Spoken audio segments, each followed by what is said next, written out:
Next topic शुरू करने से पहले एक बार कंटेंट कैलेंडर देख लेते हैं। इसे आप कंटेंट कैलेंडर कहिए या फिर कमिटमेंट कैलेंडर, जो हमारी अकाउंटेबिलिटी फोस्टर करेगा आपकी तरफ। नेक्स्ट टॉपिक हमारा होगा पॉपुलेशन डायनामिक्स, जिसे हमने 9 डेज में स्प्रेड आउट रखा है। ऐसा रखने के लिए 2 क्लियर रीज़न है। फर्स्ट, ईच लेक्चर हमारा 30 to 50 मिनट्स का होगा। इसका फ़ायदा यह है कि आप पैरेलल में अदर सब्जेक्ट की आंसर राइटिंग या फिर प्रीलिम्स प्रिपरेशन शुरू कर सकते हैं।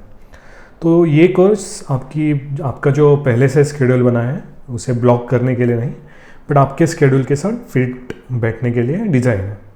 एंड सेकंड रीज़न, प्रीलिम्स और मेंस के बीच का गैप हर साल कम हो रहा है। पहले 2023 तक ये गैप अराउंड 100 डेज़ का था, वो कम होकर अभी 80 डेज़ का आ गया है। इस सिचुएशन में सिर्फ प्रीलिम के बाद मेंस स्टार्ट करना थोड़ा रिस्की हो जाता है, क्योंकि टाइम बहुत कम है। इसलिए हमें मेंस प्रिपरेशन को थोड़ा एक्सटेंड करना पड़ेगा अभी, जो फेब मार्च का मंथ है। सो इसका एक प्रैक्टिकल सॉल्यूशन ये है कि प्रीलिम्स को थोड़ा पहले से ही आप स्टार्ट कर दो। उससे क्या होगा कि पैरेलल में आपका प्रीलिम्स और मेंस दोनों चलता रहेगा, ज़्यादा प्रीलिम्स का भी प्रेशर नहीं आएगा और मेंस आप ज़्यादा देर तक खींच सकते हो। ओके, सो जल्दी से कैलेंडर देख लेते हैं। आज का हमारा लेक्चर थ्योरी लेक्चर होगा। सेकेंड डे पे PYQ stage 1, third day PYQ stage 1। यहाँ पे हम मैप करेंगे हमारे 10 पॉइंट फ्रेमवर्क के साथ आंसर। उसके बाद हम आपको एक डेटा शीट प्रोवाइड करेंगे, क्योंकि आपने इनिशियली कुछ आंसर राइटिंग कर लिया है, तो आगे के जब एडवांस आंसर राइटिंग करेंगे उसके लिए आपको डेटा लगेगा, तो हम डेटा प्रोवाइड कर देंगे। उसके बाद आती है स्टेज 2। स्टेज 2 आंसर राइटिंग में हम बिना फ्रेमवर्क देखे क्वेश्चन करना शुरू करेंगे। डे 6 में हम आपको कुछ शार्प पॉइंट्स देंगे, जो होंगी एक्चुअल में माइक्रो एडजस्टमेंट, जो आपकी जो स्टेज 3 की आंसर राइटिंग है उसे बेहतर बनाएंगे। 7 और 8 2 कंसेक्यूटिव डेज हमने दिए हैं स्टेज 3 के लिए, क्योंकि ये जो हम माइक्रो एडजस्टमेंट करेंगे उसको आप इंटरनलाइज कर पाओ अच्छे से। एंड 9th डे पे आपका डाउट क्लास होगा। ओके, तो शुरू करते हैं आज का लेक्चर। फर्स्ट लेक्चर है हमारा थ्योरी लेक्चर। हमारा जो सोशियोलॉजी स्कोर एनहांसमेंट वर्कशॉप शुरू है 2026 मेंस के लिए, उसका आज हम सेकंड टॉपिक शुरू करेंगे। टॉपिक 1 हमारा हो चुका है, जो था सोशल मूवमेंट। ओके,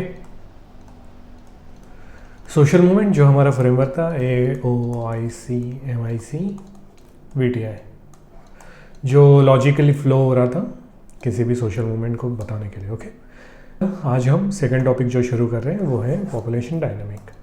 पेपर 2 का टॉपिक है। ओके, आगे बढ़ने से पहले सबसे पहले जो हम करते हैं, एक बार सिलेबस देख लेते हैं। सिलेबस में एक्चुअल में क्या पूछा है।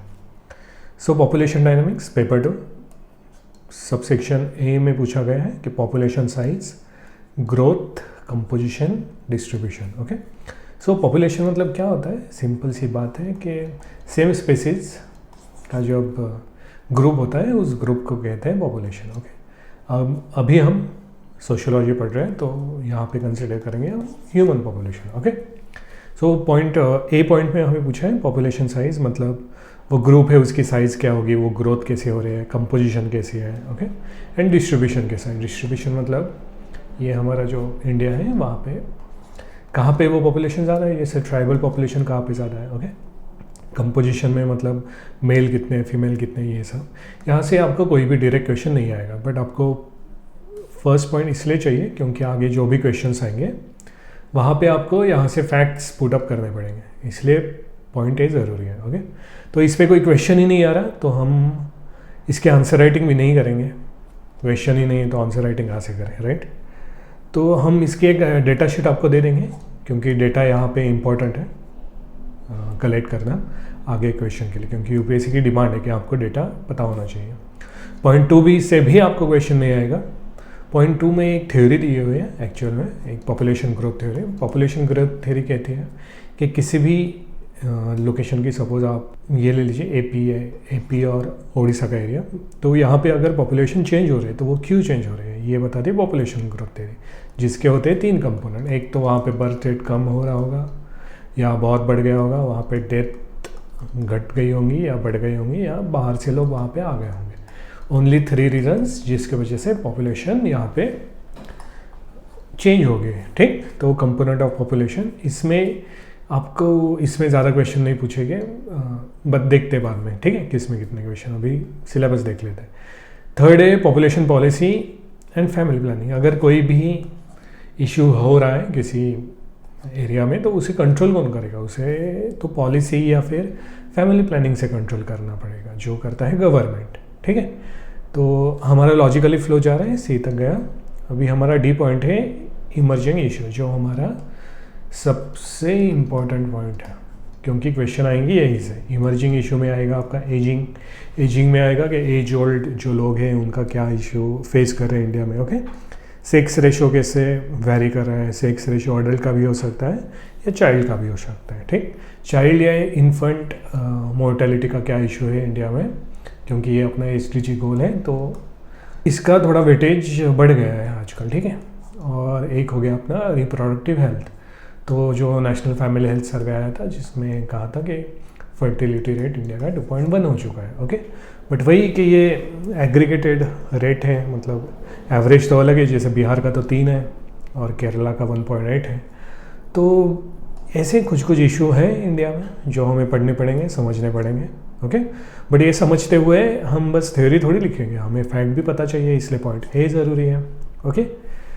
तो ठीक है, हम सिलेबस देख लिए, अब थोड़ा देखते हैं कि क्वेश्चन कैसे आ रहे हैं। जैसे हमने पूछा इमर्जिंग इशू से ही हर साल क्वेश्चन आ रहे हैं, एक साल मिस हो गया तो इससे हम एबनॉर्मल बिहेवियर कहेंगे, पैटर्न नहीं कहेंगे, ओके। बाकी पैटर्न जो है कि क्वेश्चन हमेशा आ रहे हैं। पॉपुलेशन साइज, जैसे हमने कहा, यहाँ से आपको एक भी क्वेश्चन नहीं आएगा, इसलिए इसका आंसर राइटिंग हम कर नहीं सकते हैं, तो इसका हम आपको एक डेटा शीट दे देंगे, ओके। और एक बात थोड़ी सी इंसाइट जान लो यहाँ पे, ये जो टॉपिक है पॉपुलेशन डायनामिक्स, ओके। अगर हमें इस पे क्वेश्चन ही नहीं पूछा पॉइंट ए पे, तो ये पॉइंट UPSC ने दिया क्यों है, ठीक है। दिया है तो हमें ये यूज़ करना ही है, इसलिए हम जब भी पॉपुलेशन डायनामिक का क्वेश्चन लिखेंगे उसमें फर्स्ट मैप, सेकंड रिपोर्ट कोई भी हो सकती है, नेशनल फैमिली हेल्थ सर्वे की भी हो सकती है, सेंसस की भी हो सकती है, ओके, जो आनी चाहिए। और थर्ड कोई भी मतलब UN हैबिटेट का या फिर UN वुमन का ऐसा कोई डेटा, मतलब डेटा ही पकड़ लो आप, ओके। ये आपके क्वेश्चन में ये 3-4 पॉइंट, मतलब फैक्ट्स, डेटा, ये सब होना ही चाहिए, क्योंकि ये सिलेबस की डिमांड है, UPSC चाह रहा है कि ये आपको पता हो, ठीक है। तो बट इस पर क्वेश्चन नहीं आएगा, तो डेटा शीट से आपका काम, हमारा काम हो जाएगा। सेकंड है कंपोनेंट ऑफ पॉपुलेशन, इसमें एक बार क्वेश्चन आया है तो इसको भी हम अब एबनॉर्मली कहेंगे, क्योंकि बीच बीच में आया ही नहीं। और जो क्वेश्चन आया है वो पूछा था कि जो पॉपुलेशन पॉलिसी है इंडिया की, इंडिया में बहुत पॉपुलेशन पॉलिसी हुई है। अगर एशिया की फर्स्ट कंट्री हमने मानी कि जिसमें पॉपुलेशन कंट्रोल की बात की गई वो इंडिया है, फिर भी अभी हम टॉप में हैं, तो ये हम कह सकते हैं कि फेलियर है। तो लास्ट पॉलिसी 2000 में आई थी, ओके, पॉपुलेशन पॉलिसी, तो उसी पे क्वेश्चन पूछ लिया ना कि पॉपुलेशन पॉलिसी क्या है बताओ इंडिया के, ठीक है, 2000 में जो आई थी। तो ये भी इतना इम्पोर्टेंट नहीं है, जो हमें लगेगा वो फैक्ट शीट में डालते जाएंगे। थर्ड है population policy and family planning, ठीक है, ओके। हाँ, ये अभी गलत हो गया, ये मतलब पॉपुलेशन का अभी बताया, ये पॉइंट आपको कि इस पे क्वेश्चन नहीं आ रहा है, ठीक है। अभी ये पॉइंट ले लेते हैं, पॉइंट बी, ये है बर्थ डेथ एंड माइग्रेशन पे आपका एक क्वेश्चन आ सकता है, ओके।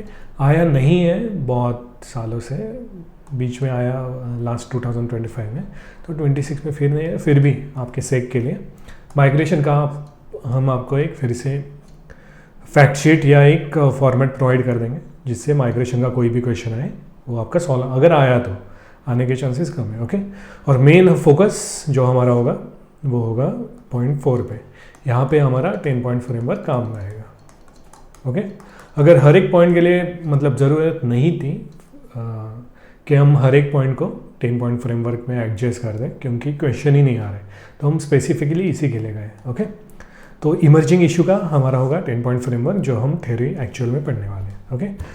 तो और एक बात बताने लायक कि GS में भी यूज़फुल है, ये तो है ही कि फॉर एग्जाम्पल क्वेश्चन है तो what are the continued challenges for women in India against time and space. Okay, हमारा 10 पॉइंट फ्रेमवर्क बहुत अच्छे से यूज़ होगा क्योंकि ये एक पॉपुलेशन डायनामिक्स का इशू है। वैसे ही एक पूछा था कि एडवर्स सेक्स रेशो 10 मार्क्स के लिए, यहाँ पे भी हमारा फ्रेमवर्क अच्छे से काम करने वाला है। तो जो GS1 में है उसमें 10 to 15 मार्क्स के लिए हमेशा क्वेश्चन आ रहा है इमर्जिंग इशू पे। ओके, तो ये एक बात हो गई। एंड सेकंड बात, सेंसस आ रहा है 2026 सेंसस ईयर है एंड इसी सेंसस पे ओपिनियन आने वाले हैं 2027 में। तो हमारी जो नेक्स्ट 2 मेंस है, उसके लिए ये जो हमारा टॉपिक है पॉपुलेशन डायनामिक्स वो बहुत ज़रूरी है। अगर आपका ऑप्शनल में भी अगर बस 20-30 मार्क्स ही आ रहे हैं, बट फिर भी आपका एक इथिक्स में GS1 में या इवन ऐसे में इस डायरेक्शन में एक क्वेश्चन आने के बहुत चांसेस है पॉपुलेशन डायनामिक। ओके, तो हम इसे पढ़ेंगे भी वैसे ही, ऐसे पढ़ेंगे जिससे अपना रिटेंशन होता रहे, ज़्यादा याद करना नहीं पड़े, जिससे जो 2 साल का रिटेंशन है वो हमारा बना रहे। ठीक है, मतलब थोड़ा अच्छे से पढ़ते हैं इसे। तो ये क्वेश्चन है, discuss the nature of regional variation in sex ratio in India. Okay, ये इशू पूछा गया। ये हमारे जो अच्छी बुक है नितिन सांगवान सर की, ओके, वहाँ से क्वेश्चन लिया है। बट तो ये क्वेश्चन जानबूझ के हमने डाला है, क्यों? क्योंकि नितिन सांगवान बुक में कोई भी क्वेश्चन है मतलब टॉपिक के बाद उसे रेफर नहीं करना है। क्यों? क्योंकि शायद जस्ट अंडरस्टैंडिंग या फैक्ट बिल्डिंग के लिए क्वेश्चंस के आंसर लिखे हुए हैं, UPSC लेवल के आंसर नहीं है। फॉर एग्जांपल ये जो सेक्स रेशो का इंडिया का आंसर है वहाँ पे ठीक है स्टार्टिंग को कुछ डेटा दिया हुआ है हर एक स्टेट में केस रेशो है, बट यहाँ पे कोई थिंकर्स के पर्सपेक्टिव नहीं है आंसर्स में, या फिर कोई सोशियोलॉजिकल फैक्ट नहीं है। ओके, सोशियोलॉजिकल थेरीज या फैक्ट ऐसा कुछ नहीं है, तो ऐसे आंसर से मार्क्स नहीं मिलेंगे। ओके, तो ज़्यादा रेफर मत कीजिए इन सब क्वेश्चन को। जो हमारा 10 पॉइंट फ्रेमवर्क है वो काफ़ी अच्छा है इन सब से। ओके, थ्योरी के लिए बुक अच्छी है बट आंसर राइटिंग के लिए नहीं। ठीक, तो यहाँ पे जो पहले हमने सोशल मूवमेंट टॉपिक पढ़ा था, वहाँ पे हमारा फ्रेमवर्क क्या था कि हम ऑब्जर्वेशन फ्रेमवर्क था, जहाँ पे हम किसी भी मूवमेंट को एक सोशियोलॉजिस्ट कैसे ऑब्जर्व करता है वो देख रहे थे। ओके, जब हमने ये पॉपुलेशन डायनामिक्स के PYQ देखे तब हमें पता चला कि यहाँ पे जो PYQ आ रहे हैं वो जनरली आ रहे हैं इशू बेस। ओके, और इशू बेस जब PYQ होते हैं तब हमें ऐसा मतलब रियलाइज़ हुआ कि अच्छा फ्रेमवर्क होगा थिंकर बेस्ड फ्रेमवर्क रखना। ओके, कि हर एक थिंकर का पर्सपेक्टिव रखना कि वो थिंकर उस इशू के लिए कैसे काम करता है। ये फ्रेमवर्क हमने क्यों रखा? क्योंकि हम एक कंसेप्ट पढ़े थे आइडियोलॉजी कंसेप्ट में हम क्या पढ़े थे कि आइडियोलॉजी मतलब क्या है। एक तो वर्ल्ड फंक्शन कैसे होना चाहिए ये हमें आइडियोलॉजी बताता है, एंड सेकंड ये रियलिटी नहीं है, ये सिलेक्टिव पर्सपेक्टिव है रियलिटी का। ओके, वो रियलिटी नहीं है। तो हम हर एक थिंकर का अलग अलग पर्सपेक्टिव देखेंगे और इसे इंटीग्रेट करके एक वोल रियलिटी बनाएंगे जो हमें एक आई प्रोवाइड करेगा कोई भी इशू को देखने के लिए। ओके, तो हमारा जो थिंकर बेस्ड फ्रेमवर्क है, हमने ये थिंकर्स को आइडेंटिफाई किया है, हैंड पिक थिंकर्स हैं। ऐसे थिंकर्स हमने जानबूझ के चूज़ नहीं किए जो एक ही साइड की रियलिटी दिखाती हो। अगर कोई भी सोसाइटी में प्रॉब्लम है तो उसे हर एक थिंकर अपनी नज़र से कैसे देखेगा। जैसे अगर एजिंग का प्रॉब्लम है तो सिल्विया वॉल्वी कैसे देखेंगी, अम्बेडकर जी कैसे देखेंगे, अगर कार्ल मार्क्स होते तो वो कैसे देखते हैं। ओके, जॉर्ज मेड कैसे देखेंगे। ऐसे अलग अलग थिंकर के पर्सपेक्टिव से हम इंटीग्रेट करके उस क्वेश्चन को अच्छे से लिख सकते हैं। ठीक है, सो जो हम पॉपुलेशन डायनामिक्स में जो फ्रेमवर्क यूज़ करेंगे वो हमारा थिंकर बेस्ड फ्रेमवर्क। ओके, ज़रूरी बात जो एकदम ध्यान से सुनना, ठीक है, ये बात ज़रूरी है आपका 1 नंबर बढ़ाने के लिए। सोशल मूवमेंट के लेक्चर में हमने देखा AOIC MIC VTI, बट हमने देखा ये सब एक फ्लो में था कि पहले हम देखेंगे कलेक्टिव एक्शन, उसके बाद देखे ऑर्गेनाइज एफर्ट, उसके बाद मूव हुए शेयर्ड आइडियोलॉजी। ओके, ये एक सीक्वेंस में जा रहा था, ऐसे नहीं कोई भी पॉइंट हमने कहाँ पे भी डाला, इसलिए आंसर में एक फ्लो तैयार हो गया था। ओके, जो पॉपुलेशन डायनेमिक्स है टॉपिक, उसमें हमने कहा हम थिंकर बेस्ड फ्रेमवर्क यूज़ करने वाले हैं।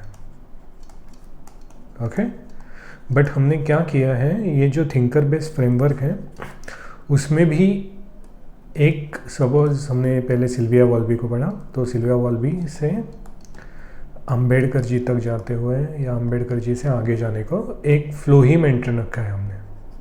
ओके, बी आर अम्बेडकर जी। सो एक फ्लो मेंटेन रखा है यहाँ पे भी। ठीक, तो हम जब अभी पढ़ने जा रहे हैं तब हम क्या करते हैं कि ये जो थिंकर्स हैं उन्हें वन बाय वन देख लेते हैं कि एक्चुअल में वो क्या कहना चाह रहे हैं। ठीक है, फिर हम फिर से वापस आएंगे, जब हमारे 10 थिंकर कंप्लीट हो जाएंगे फिर हम वापस आएंगे और हम समझेंगे कि फ़्लो कैसे होता है जनरेट। ठीक है, जब हमने पहले ये फ्रेमवर्क बनाया था तब हम डायरेक्टली फिंगर को कोड करके आगे जा रहे थे। ओके, बट जब धीरे धीरे हमारी प्रैक्टिस हुई और हमने देखा कि अगर हमने फ़्लो मेंटेन करना शुरू कर दिया हमारे इक्वेशन में, तो आसानी से सेम इन्फॉर्मेशन के साथ कुछ भी चेंज नहीं करके हमारे 1 से 1.5 मार्क्स इंक्रीज हो रहे हैं। ओके, तो फ्लो बहुत ज़रूरी है सोशियोलॉजी में, और वही हम थिंकर बेस्ड फ्रेमवर्क में भी करने वाले हैं। ओके, सो फर्स्ट राउंड शुरू करते हैं पीपीटी का, जहाँ पे हम थिंकर्स को एज ए टूल देखेंगे जो हमारे क्वेश्चन में यूज़ होने वाले हैं। फर्स्ट थिंकर है हमारी सिल्विया वॉल्बी। सिल्विया वॉल्बी जब भी मन में आए तब आपको उससे लिंक करना है पेट्रियार्की से, या पेट्रियार्की जब भी आप कहीं पे भी देखो क्वेश्चन में तो उससे लिंक करना है सिल्विया वॉल्बी से, क्योंकि एक प्रोमिनेंट थिंकर है या सोशोलॉजिस्ट है पेट्रियार्की इस कंसेप्ट के लिए। ओके, तो सिल्विया वॉल्बी ने तो बहुत कुछ कहा था, जैसे कैपिटलिज्म को इन्होंने पेट्रियार्की से कनेक्ट किया था, ग्लोबलाइजेशन को इन्हें पेट्रियार्की से लिंक किया था। बट एक सोल क्वेश्चन तो आएगा है नहीं सिल्विया वॉल्बी पे, तो हम क्या करेंगे, इनकी बस एक कंसेप्ट है जो हमें याद रखनी है, वो है पेट्रियार्कल इंस्टीट्यूशन। पेट्रियार्कल इंस्टीट्यूशन कहता है कि जो पेट्रियार्की है वो कोई एटीट्यूड नहीं है। एटीट्यूड मतलब क्या, हमने एथिक्स में पढ़ा होगा कि जब भी बिलीफ सिस्टम किसी भी चीज़ से कनेक्ट हो जाता है, किसी भी ऑब्जेक्ट से कनेक्ट हो जाता है, बिलीफ सिस्टम किसी भी ऑब्जेक्ट से कनेक्ट होता है, तब एटीट्यूड फॉर्म होता है। ओके, तो ये कोई बस एटीट्यूड नहीं है कि आपका बिलीफ सिस्टम होगा और आप ऑब्जेक्ट मतलब फैमिली या फिर इवन आपकी वाइफ से को ऑब्जेक्ट मान के आप आपके बिलीफ को प्रोजेक्ट कर दिया, उससे एटीट्यूड है, वैसा नहीं है। ये पूरा का पूरा एक पेट्रियार्कल इंस्टीट्यूशन है। ओके, मतलब स्ट्रक्चर्ड है, रैंडम नहीं है। जो पेट्रियार्की आप मे बी नॉर्थ में देख रहे होंगे, वही पेट्रियार्की आपको साउथ में भी दिखेगी, इंटेंसिटी अलग हो सकती है, बट वही जो फैमिली हेड मेल होगा ये वो सब, तो ये एक इंस्टीट्यूशन है, स्ट्रक्चर है, ये हमें बताया था सिल्विया वॉल्बी ने। ठीक, तो उनके जो अलग पॉइंट्स हैं, जैसे हमने बताया कैपिटलाइजेशन, ग्लोबलाइजेशन या फिर वायलेंस या फिर इंस्टीट्यूट ट्रांसफॉर्मेशन कैसे होता है पेट्रियार्की में, ये क्वेश्चन में जब जब आएगा तब हम देखा जाएगा, देखते रहेंगे, उससे प्रैक्टिस से हमें रिकॉग्नाइज करना ज़्यादा आसान होगा। बट अभी ये रटने की ज़रूरत नहीं है, भूल जाओ सब, बस इतना याद रखो कि सिल्विया वॉल्बी ने हमें पेट्रियार्कल इंस्टीट्यूशन बताया था और उसने बताया था कि ये बस एक एटीट्यूड नहीं है, ये एक इंस्टीट्यूशनल स्ट्रक्चर है पेट्रियार्की। ओके, ये हो गई हमारी फर्स्ट थिंकर। अब हमारे सेकंड थिंकर हैं अंबेडकर जी। अंबेडकर जी के बारे में जनरली हमें पता होता है, क्योंकि हिस्ट्री में ये वो पढ़ते हैं हम कि कास्ट एनिहिलेशन के बारे में उन्होंने बताया था, मतलब उनकी थ्योरी थी कास्ट एनिहिलेशन, कास्ट से रिफॉर्म नहीं हो सकती, कास्ट को एनिहिलेट ही करना पड़ेगा तभी जाके आगे होगा कुछ। ठीक है, वैसे ही हमने महाड़ सत्याग्रह देखा था अंबेडकर जी ने जो किया था, बट स्पेसिफिकली पॉपुलेशन डायनामिक्स में जब हम अंबेडकर जी को यूज़ करेंगे तब हम यूज़ करेंगे इंस्टीट्यूशनलाइज कास्ट हायरार्की। इसका मतलब अंबेडकर जी ने कहा था कि जो कास्ट डिस्क्रिमिनेशन या कास्ट का जो इशू है पॉपुलेशन में, उसे उन्होंने कहा था ग्रेडेड इनइक्वालिटी।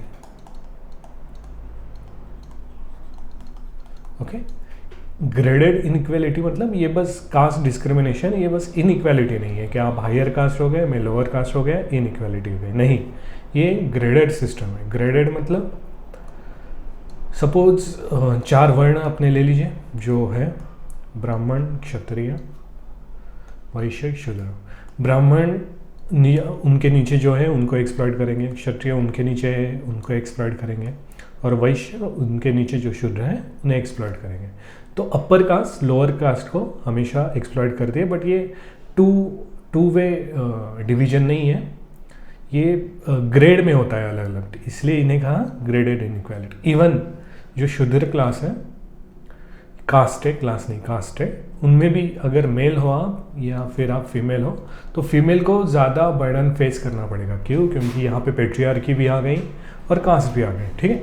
तो जो डिस्क्रिमिनेशन का या इनइक्वालिटी का सिस्टम है वो ग्रेडेड होता है, ओके। ये बस 2 डिवीजन नहीं होता कि यहाँ पे हो गया इक्वल, यहाँ पे हो गया इनइक्वल, नहीं। ये हमें बताया था अम्बेडकर जी ने, ठीक है। So second thinker Ambedkar ji का जो थ्योरी था ग्रेडेड इनइक्वालिटी, उसे हम यूज़ करेंगे पॉपुलेशन डायनामिक्स में, ठीक है। अभी बस आप ये देखिए, वर्ड्स देखिए, कीवर्ड्स इन्हें ही नोट्स में लिखिए, और कुछ फ्लो देखने का ज़रूरत नहीं, फ्लो हम अच्छे से करेंगे, ओके। ये हो जाए। अब हमारे सेकंड थिंकर है पियर बॉर्डियू। जो पियर बॉर्डियू है वो फ्रांस से थे, बस सोशियोलॉजिस्ट नहीं थे। जनरली बस सोशियोलॉजिस्ट कोई होता नहीं है, सोशियोलॉजिस्ट के साथ एंथ्रोपोलॉजिस्ट या फिर हिस्टोरियन, इवन इकोनॉमिस्ट, ओके। क्योंकि अमर्त्य सेन की जो इकोनॉमिकल थ्योरी है वो जो पॉवर्टी बेस है या इनइक्वालिटी बेस है, उसे भी हम सोशल इकोनॉमिक सोशियोलॉजी ही कहते हैं, ठीक है। तो वैसे ही हमारे पियर बॉर्डियू थे, पियर बॉर्डियू भी सोशियोलॉजिस्ट पे थे और हिस्टोरियन भी थे, फ्रांस से थे। सो इन्होंने हमें बताया था सिंबॉलिक पावर। फिर वही चीज़, इनकी बस सिंबॉलिक पावर नहीं है, इनका हैबिटस भी था, हैबिटस थ्योरी। हैबिटस मतलब इंटरनलाइज कैसे होता है कोई भी डिस्क्रिमिनेशन प्रोसेस, उसको उन्होंने हैबिटस कहा था। वैसे ही सोशल कैपिटल या फिर कल्चरल कैपिटल या सोशल कैपिटल हमें बताता है कि रिजर्वेशन ज़रूरी क्या है, वो हम कास्ट सिस्टम में अच्छे से देख लेंगे। उस पॉपुलेशन डायनामिक्स में जो हमें थ्योरी यूज़फुल है पियर बॉर्डियू की, वो है सिंबॉलिक पावर। सिंबॉलिक पावर में ये कहते हैं कि जो भी डिस्क्रिमिनेशन होता है पॉपुलेशन में, डिस्क्रिमिनेशन हो रहा है, इनइक्वालिटी है या एक्सप्लॉयटेशन है, उसे लोग कैसे इंटरनलाइज कर लेते हैं। इंटरनलाइज करने से हम उस पावर को लेजिटिमाइज कर देते हैं, ओके। अब हर एक घर में पेट्रियार्की है, हम इसे बोल सकते, कुछ है चेंजेस, बट अभी भी मैक्सिमम घर में इंडिया में पेट्रियार्की है। फिर भी जो फीमेल है वो क्यों नहीं आवाज़ उठा रहे? हर एक घर से आवाज़ आना चाहिए, राइट, बट वो आवाज़ तो आ नहीं रही है। ऐसा क्यों हो रहा है? उसका रीज़न है सिंबॉलिक पावर। सिंबॉलिक पावर अपने ऊपर जो एक्सप्लॉइट कर रहे हैं या हमें नीचे रख के जो ऊपर खुद की पोजीशन कर रहे हैं, उस चीज़ को हम लेजिटिमाइज कर लेते हैं, उस अथॉरिटी को, ओके। जिसकी वजह से रिवॉल्यूशन या मूवमेंट का सवाल ही नहीं आता, क्योंकि आपको लगता ही है कि लेजिटिमेट है, वो हमें कंट्रोल करें, ठीक। ये चीज़ हमें बताई थी सिंबॉलिक पावर में, पियर बॉर्डियू में, ठीक है।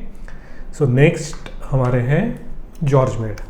जॉर्ज मेड के बारे में सबने डीप में पढ़ा होगा, क्योंकि एक आइसोलेट में भी क्वेश्चन आता है जॉर्ज मेड के बारे में, जो आएगा थिंकर्स के टॉपिक में, ठीक है। बट यहाँ पे जॉर्ज मेड की जो हम कंसेप्ट देखेंगे वो है socialization and role taking. Socialization मतलब जो जॉर्ज मेड की कंसेप्ट थी, आई वर्सेस मी। आई आपका आता है जब आप बॉर्न होते हो, ये एक रिवॉल्यूशनरी होता है, क्रिएटिव होता है, जिसका आउटर सोसाइटी का जिस पे इफेक्ट नहीं होता है कुछ, ओके, ये ओरिजिनल होता है। और मी वो होता है जो सोसाइटी के एक्सपेक्टेशंस है या फिर आपके सोशलाइजेशन से जो बनता है। सोशलाइजेशन में आ गया आपकी पेरेंटिंग, मतलब आपके पेरेंट्स आपके साथ कैसे बिहेव करते थे, या फिर एजुकेशन या फ्रेंड्स, ठीक है। तो सोशलाइजेशन की वजह से जो मी आता है वो आपको कुछ रोल्स देता है। रोल मतलब सबको आपका सोशलाइजेशन जेंडर बायस से बना है। आप बचपन से ही देखते आ रहे हो कि फीमेल वर्सेस मेन में मेन बड़े होते हैं फीमेल से, मेन की पोजीशन, ठीक है। तो ये हो गया रोल टेकिंग। मेन समझने लगते हैं कि हमारा रोल ही है कंट्रोल करना, या फीमेल्स समझने लगती है हमारा रोल ही है बस कॉम्प्लीमेंट करना मेन को, ठीक है। तो सोशलाइजेशन से आता है आपका रोल टेकिंग। रोल टेकिंग में कास्ट बायस, जेंडर बायस, क्लास बायस, ये सब आता है, ओके, जिसका इफेक्ट होता है सीधा पॉपुलेशन पे, ओके। पॉपुलेशन डायनेमिक जिसके वजह से चेंज होता है, ग्रुपिंग बनती है, ये सब। तो जॉर्ज मिड की जो आई वर्सेस मी कंसेप्ट थी उसको हमने एक स्टेप नीचे ले आए, उसे देखे सोशलाइजेशन एंड रोल टेकिंग कैसे होता है, और इस कंसेप्ट को हम यूज़ करेंगे पॉपुलेशन डायनेमिक्स, ठीक है। आपको अभी कुछ नहीं करना, अगर आपको फिर भी डाउट आ रहा है तो मैं बता दूं कि जॉर्ज मिड आपको बस लिखना है आपके नोट्स में, एंड वहाँ पे लिखना है सोशलाइजेशन एंड रोल टेकिंग, ठीक है। ये फर्स्ट में आपको यही करना है, जब हम फिर से सेकंड फ्लो में आएंगे पीपीटी में, तब इनको सबको हम फ्लो में रखेंगे, तब सेकंड पेज में आप फ्लो लिखते जाएंगे, ठीक। तो नेक्स्ट है हमारे टैलकट पार्सन। टैलकट पार्सन का था role base expectation, okay. Talcott Parson ने भी फिर हमारे ये इलाइट थिंकर हैं, इन्होंने भी बहुत कुछ बोला, बट टैलकट पार्सन की हम जो थ्योरी यहाँ पे यूज़ करेंगे वो है role base expectation. Role base expectation क्या है? इंस्ट्रूमेंटल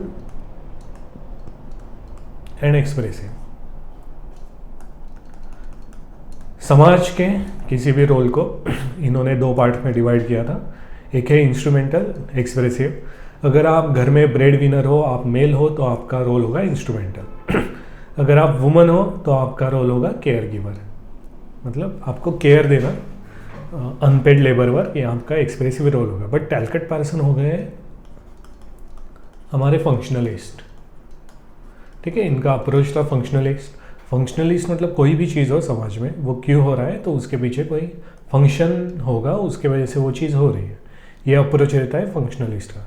बट हमारा फ्रेमवर्क क्या कर रहा है? हम तो यहाँ पे इश्यूज़ देख रहे हैं, तो इश्यूज़ के बीच में अगर आप टैलकट पार्सन को डालोगे तो मे बी आपकी लैंग्वेज थोड़ी ठीक हो, बट फिर भी टैलकट पार्सन का नाम देख के ही आपका एग्जामिनर समझ जाएगा कि यार ये तो फंक्शनलिस्ट है, फंक्शनलिस्ट को इशू में कैसे डाल दिया।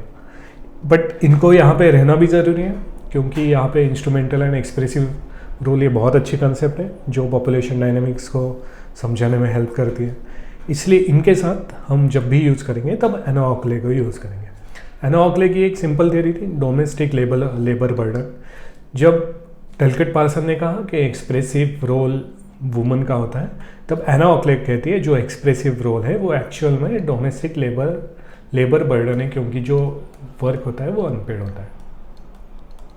यूएन की पिछले साल रिपोर्ट आई थी कि जो वुमन है, इंडियन वुमन, उसे 5x मोर अनपेड वर्क करना पड़ता है मेल से, ठीक है। तो हमने बैलेंस कर दिया, ओके। फंक्शनली जो टैलकट पर्सन थे उन्हें एना ऑकले से बैलेंस करें, ठीक है। तो एक दूसरे के साथ समझ गए आप कैसे करना है टैलकट और एना को।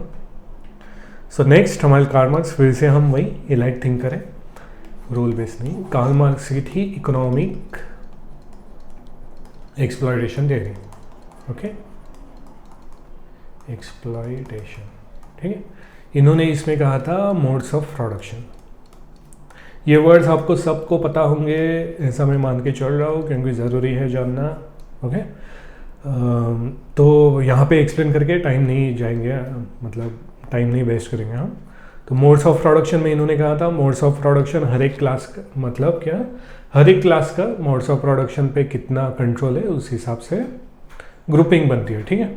अगर आप लेबर क्लास हो तो आपका मोड्स ऑफ प्रोडक्शन पे अलग तरीके का कंट्रोल होगा, आप कैपिटलिस्ट हो तो अलग होगा, ठीक। और इसी से आपका फिर से वही हो गया कि पॉपुलेशन डायनेमिक्स में इफेक्ट पड़ता है, ओके। क्योंकि पॉपुलेशन क्या है, हमने देखा था पॉपुलेशन एक ग्रुप है स्पेसीज का, और वो ग्रुप क्या है, ह्यूमन ग्रुप है। बट ह्यूमन क्या हो सकता है? ह्यूमन तो लेबर भी हो सकता है, कैपिटलिस्ट भी हो सकता है, ठीक है। इसलिए हमने इकोनॉमिक रोल को यहाँ पे डाला है। फ्लो में देखेंगे अभी क्यों क्या डाला है, बस यही है, आपको यहाँ पे याद रखना है कि कार्ल मार्क्स ने इकोनॉमी एक्सप्लॉयटेशन के बारे में कुछ बोला था, मतलब किसी भी इशू को कार्ल मार्क्स इकोनॉमिकली देखेंगे, बस जान लिए। अब आगे पेपर 2 है, तो कार्ल मार्क्स के साथ एक और लेडी को, मतलब एक और इंडियन थिंकर को ऐड करना ज़रूरी है, क्योंकि हमारी पेपर 2 की डिमांड है। कार्ल मार्क्स बहुत ही मैक्रो व्यू हो गया ना मार्क्सिज्म थ्योरी, तो इन्हें ग्राउंडेड करने के लिए इंडियन एग्जाम्पल में हम लीला दुबे को यूज़ करेंगे, ओके। लीला दुबे की थ्योरी थी seed and earth theory. Seed मतलब मेल जो घर का चिराग होता है, और अर्थ जैसे पैसिव होती है, ठंडी होती है, वो हो गई फीमेल। ओके। समाज में मेल और फीमेल का रोल कैसे होते हैं वो इन्होंने एक्सप्रेस करने के लिए ये बोला था, सीड एंड अर्थ एनालॉजी। इसमें इन्होंने इंस्टीट्यूशंस, इकोनॉमी, जैसे प्रॉपर्टी राइट्स, ओके, इनके बारे में बताया था। एक्चुअली ये एंथ्रोपोलॉजिस्ट थी, सोशोलॉजिस्ट नहीं थी। इंडियन एंथ्रोपोलॉजी में एक फीमेल पर्सपेक्टिव होना चाहिए, ये इन्होंने बताया था हमें, ठीक है। इसलिए मार्क्सिज्म को इंडियन इसमें कंटेक्स्ट में ग्राउंडेड करने के लिए लीला दुबे काफ़ी अच्छी रहती है, मतलब अच्छा फ्लो बनना रहती है लीला दुबे, ठीक है।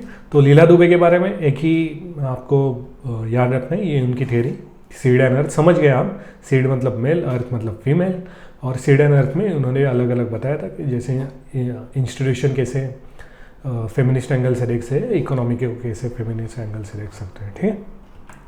सो नेक्स्ट है हमारे इरविन गॉफमैन। इरविन गॉफमैन की है स्टिग्मा थ्योरी। स्टिग्मा थ्योरी में इरविन गॉफमैन ने हमें इंटरनल कंट्रोल पे बताया था। ओके, अगर कोई अडल्ट है जो डिपेंडेंट है, वो अगर उनके साथ कुछ बुरा व्यवहार होता है तो उसे वो फेट समझते हैं। इवन जब कास्ट डिस्क्रिमिनेशन हुआ 2000 ईयर्स तक, कास्ट डिस्क्रिमिनेशन कैसे चल सकता है? अगर ये सच में बुरा है, डिस्क्रिमिनेशन है, तो ये कोई क्यों आवाज़ नहीं उठाया? आवाज़ उठाई, वो सप्रेस कैसे हो गई, वो भी इतने साल तक? इसका एग्जाम्पल है स्टिग्मा। ओके, आप अंदर ऐसा मान चुके हो, जो हमारे रिलीजियस स्क्रिप्चर है वहाँ पे हमने देखा कि ऐसा बताया जाता है कि मतलब हमें इंटरनलाइज किया जाता है कि जो दलित कास्ट है उसे भगवान ने ही वैसा बनाया है, ओके, और जो ब्राह्मण है वो भगवान ने ही उसे सुपीरियर बनाया है। तो इसके वजह से क्या हो गया, ये फेट का बात हो गया, और फेट का बात जब होता है तब उसी को इरविन गॉफमैन ने कहा था स्टिग्मा थ्योरी, ठीक है। इन्होंने तो बहुत कुछ कहा, जैसे इन्होंने प्रिजन पे भी काम किया था। प्रिजन पे जो स्ट्रक्चर होता है वहाँ पे आपकी इंडिविजुअलिटी होती है, वो सप्रेस होती है, और आपके इंटरनल रेगुलेशन किया जाता है, ठीक है, क्योंकि प्रिजन में कंट्रोल रखना बहुत ज़रूरी होता है। ओके, तो कंट्रोल कैसे रखेंगे? एक इंटरनल कंट्रोल ही करा दो प्रिजनर्स में, जिससे एक्सटर्नल कंट्रोल की इतनी ज़रूरत ही नहीं पड़े। उसी सब चीज़ को हम बोलेंगे स्टिग्मा थ्योरी, और स्टिग्मा थ्योरी भी पॉपुलेशन डायनामिक्स में बहुत इफेक्ट करती है। ओके, इसे ऐसे ही ले लीजिए, जब लोग वोटिंग में जाते हैं तब भी आपका स्टिग्मा काम करता है। कास्ट बेस्ड पॉलिटिक्स हो गया, या फिर कास्ट बेस्ड डिस्क्रिमिनेशन हो गया, या प्रोपेगेंडा हो गया, सब काम करेगा स्टिग्मा थ्योरी में, जो इंटरनल कंट्रोल करता है। इसलिए आप क्वेश्चन ही नहीं पूछोगे। इसी चीज़ को इरविन गॉफ में बताया था, ठीक है। सो नेक्स्ट हमारे है मिशेल फूको। ओके, ये भी फ्रेंच, फौकॉल्ट हम बोल सकते हैं, बट फ्रेंच में फूको बोलते हैं, मिशेल फूको। मिशेल फूको ने कहा था biopolitics and medical control. Biopolitics as name suggest, bio body के अराउंड कुछ, एंड पॉलिटिक्स मतलब राजकारण, ठीक है। तो बॉडी को कंट्रोल करने के लिए जो पॉलिटिक्स होता है उसे, मतलब पॉलिटिक्स से बॉडी कंट्रोल होती है। बॉडी मतलब पॉपुलेशन, ये हमें बताया था मिशेल फूको ने। ओके, फॉर एग्जांपल जैसे महाराष्ट्र में लॉ है, क्या लॉ है? महाराष्ट्र में लॉ है कि अगर आपको 2+ चिल्ड्रन है 2006 के बाद, तो आप गवर्नमेंट जॉब के लिए एलिजिबल नहीं हो। ये क्या हो गया? ये पॉलिटिक्स हो गया, जो आपके बॉडी पे कंट्रोल करा है, ह्यूमन बॉडी पे। या 2026 का फिर से सेंसेक्स आने वाला है, सेंसस, और हमने देखा कि नॉर्थ के जो स्टेट हैं उनकी पॉपुलेशन बढ़े जा रही है साउथ की स्टेट से, इसलिए पार्लियामेंट में सीट्स कम होने वाली है। तो साउथ में जो पॉलिटिशियंस हैं वो, मतलब प्रोपेगेंडा ही बोलो या स्टेज परफॉर्मेंस बोलो, बट कह रहे हैं कि पॉपुलेशन बढ़ाने के लिए वुमेंस को ज़्यादा फर्टिलिटी, मतलब ज़्यादा कैरी करनी चाहिए, ठीक। ये क्या हो गया? ये भी फिर वही हो गया बायोपॉलिटिक्स। आपको सीट चाहिए बोल के आप बोल रहे हो कि ज़्यादा फर्टिलिटी बढ़ा लो, ठीक। तो ये सब कंसेप्ट है मिशेल फूको की। जो हम लास्ट में यूज़ करेंगे, ये 10th थिंकर है हमारा, ठीक है। तो हमने सब थिंकर देख लिया, Sylvia Walby, patriarchy, B R Ambedkar ji, caste system, Talcott Parson जो फंक्शनलिस्ट है, उन्हें हमें काउंटर करना था, हमने एना ऑक्ले को यूज़ किया, जहाँ पे उन्होंने बताया था अनपेड लेबर के बारे में, ठीक है। कार्ल मार्क्स इकोनॉमिक एंगल देख लिया, कार्ल मार्क्स के साथ हमने लीला दुबे जो एंथ्रोपोलॉजिस्ट थी उन्हें एक साथ रखा। पियर बॉर्डियू में हमने सोशल कैपिटल देखा, हैबिटस देखा। जॉर्ज मेड में हमने सोशलाइजेशन एंड रोल टेकिंग देखा। मिशेल फुको में हमने बायोपॉलिटिक्स देखा। एंड इरविन गॉफमैन में हमने स्टिग्मा थ्योरी देखी, ठीक है। तो एक पेजर हमारा बन गया अभी तक के लिए, कि सब के लिए एक सोशोलॉजिकल कीवर्ड हमने ले लिया, जैसे अम्बेडकर जी के लिए लिया था ग्रेडेड इनइक्वालिटी। तो वन पेजर बन गया है। अब फिर से हम पीछे चलते हैं और देखते हैं कि हमने यही पैटर्न क्यों रखा है, एक के बाद एक क्यों रखा है और इन्हें हमने चेंज क्यों नहीं किया, ठीक है। फ्लो देखते हैं, फ्लो कैसे है, ओके। फ्लो समझने के लिए एक कोई भी इशू ले लेते हैं, सपोज एजिंग का इशू ले लेते हैं। इंडिया में एजिंग का इशू है, उसे हम कैसे देखेंगे, ओके। फ्लो को भी हम बार बार आंसर राइटिंग में करेंगे, ओके। बट अभी देखिए ये बहुत ज़रूरी है फ्लो समझना। फर्स्ट वॉल्बी हमें क्या कहती है कि कोई पेट्रियार्कल इंस्टीट्यूशन कहा था, तो किसी भी इंस्टीट्यूशन का बेस होता है वो जेंडर बेस होता है, ये पेट्रियार्कल वॉल्बी ने कहा था, ओके। अगर एजिंग इशू हमें पूछे तो एजिंग इशू में हम देखेंगे कि जो फीमेल जेंडर है उनको कैसे ज़्यादा इशू फेस करना पड़ रहा है मेल जेंडर से, ओके। जो फीमेल है, ओल्ड फीमेल, उनके जो इश्यूज़ हैं वो मेल से ज़्यादा है, ओके। ये हमें कहा था वॉल्बी ने। फिर वॉल्बी की कंसेप्ट को ही हम अंबेडकर जी के साथ यूज़ करेंगे।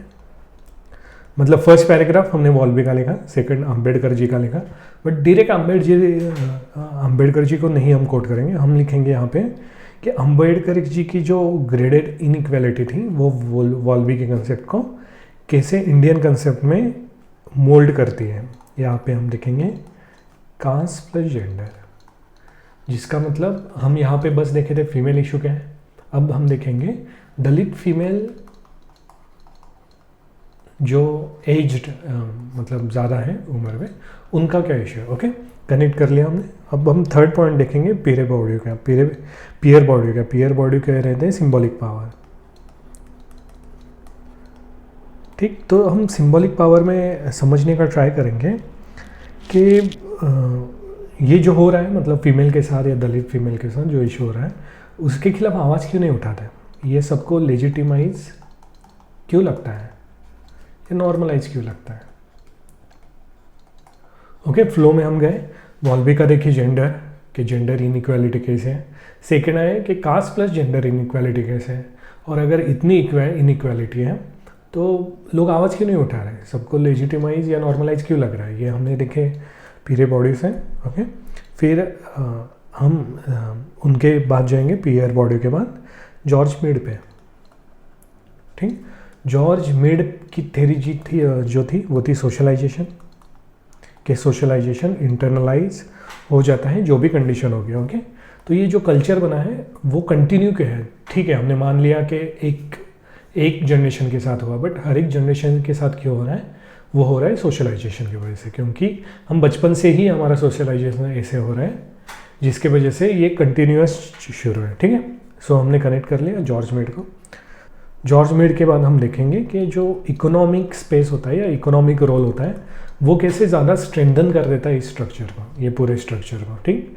जो हम स्ट्रक्चर बनाते जा रहे हैं इनइक्वालिटी का। तो इकोनॉमिक में हमने देखा था कि एक तो पार्सन के 2 रोल देखे थे, और पार्सन के साथ हम काउंटर के लिए रखे थे एना ऑक्ले के, ठीक। क्योंकि यहाँ पे हमें फंक्शनलिस्ट अप्रोच नहीं दिखाना है,